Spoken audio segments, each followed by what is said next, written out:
அமெரிக்க டாலருடன் ஒப்பிடும்போது இந்திய ரூபாய் மதிப்பு 17 காசுகள் வீழ்ச்சியடைந்து ரூபாய் 86.72 கடந்துள்ளது.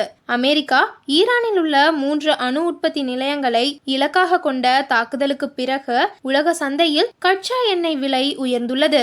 இந்த விலை உயர்வே ரூபாயின் மதிப்பில் நேரடி தாக்கத்தை ஏற்படுத்தியுள்ளது. இதற்றுடன் அமெரிக்க டாலரின் மதிப்பு வலுப்பெற்றதாலும் உள்நாட்டு பங்குச்சந்தை சரிந்ததாலும் ரூபாயின் மீது மேலும் அழுத்தம் ஏற்பட்டுள்ளதாக நாணய வர்த்தகங்கள் தெரிவித்துள்ளன.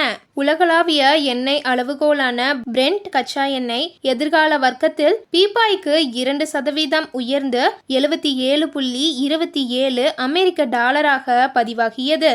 இதற்கிடையே வெளிநாட்டு நிறுவன முதலீடுகள் அதிகரித்ததும் மற்றும் இந்தியாவின் வெளிநாட்டு நாணய சேமிப்புகள் உயர்ந்ததும் காரணமாக ரூபாய் மதிப்பு மேலும் கடுமையாக வீழ்வதை தவிர்க்க முடிந்துள்ளதாக நிபுணர்கள் கருத்து தெரிவித்துள்ளனர். 2025 ஜனவரிக்கு பிறகு முதல் முறையாக அமெரிக்கா ஈரானின் அணு உற்பத்தி நிலையங்களை தாக்கியதை தொடர்ந்து பிரெண்ட் வகை கச்சா எண்ணெய் விலை உயர்ந்து பீப்பாய்க்கு 77.27 அமெரிக்க டாலராக வளர்ந்தது.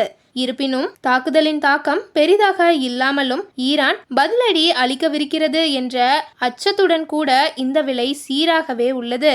இது பற்றி ஃபின்ரெக்ஸ் ட்ரெஷரி அட்வைசர் LLP நிறுவனத்தின் ட்ரெஷரி தலைவர் அனில்குமார் பன்சாலி கூறுகையில், உலகளாவிய கச்சா எண்ணெய் விநியோகத்தின் 1/5 பங்கு ஹார்மக்ஸ் வளைகுடா வழியாக கடந்து செல்கிறது. இப்பாதையை ஈரான் தடை செய்யும் அபாயம் சந்தையில் நிலவுகிறது. மேலும் இந்தியா தற்போது ஈரான் மற்றும் வளைகுடா நாடுகளிலிருந்து எண்ணெய் இறக்குமதியை தவிர்த்து ரஷ்யா மற்றும் அமெரிக்காவை நோக்கி தன் தேவையை மாற்றி வருகிறது. எனினும் எண்ணெய் விலை உயர்வால் இந்தியாவின் தற்போதைய கணக்கு பிழை கரண்ட் அக்கவுண்ட் டெபிசிட் அதிகரிக்க வாய்ப்புள்ளதால் ரூபாயின் மதிப்பில் சிறிய அளவில் வீழ்ச்சி ஏற்படக்கூடும். ஆனால் இந்த வீழ்ச்சியை கட்டுப்படுத்த இந்திய ரிசர்வ் வங்கி நிலைமையை கவனித்து தேவையான நடவடிக்கைகளை எடுத்து வருகிறது என அவர் குறிப்பிட்டார். அமெரிக்கா மற்றும் ஈரான் இடையிலான பதற்றத்தின் காரணமாக எதிர்வரும் நாட்களில் கச்சா எண்ணெய் விலை மேலும் உயரக்கூடும் என எதிர்பார்க்கப்படுகிறது.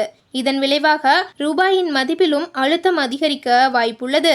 மாநில மற்றும் பன்னாட்டு சந்தைகளில் ஏற்படும் மாற்றங்களும் நாணய மாற்ற விகிதத்தில் குறுகிய கால பாதிப்புகளை ஏற்படுத்தும்.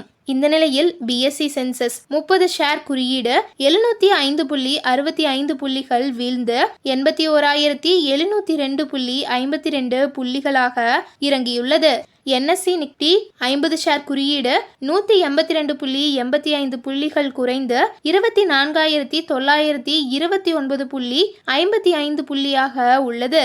கடந்த வெள்ளிக்கிழமை வெளிநாட்டு நிறுவன முதலீட்டாளர்கள் ரூபாய் 7,940.70 கோடிக்கு ஈக்விட்டி பங்குகளை வாங்கியுள்ளனர். ஜூன் 13, 2025 தேதியன்று இந்தியாவின் வெளிநாட்டு நாணய சேமிப்பு 2.294 பில்லியன் அமெரிக்க டாலர் அதிகரித்து மொத்தம் 698.95 பில்லியன் டாலராக சென்றுள்ளது. இந்தியா எண்ணெய் இறக்குமதிக்கான மூலோபாயத்தை மாற்றி விலை ஏற்ற இறக்கங்களால் ஏற்படும் பாதிப்புகளை குறைக்க முயற்சித்து வருகிறது.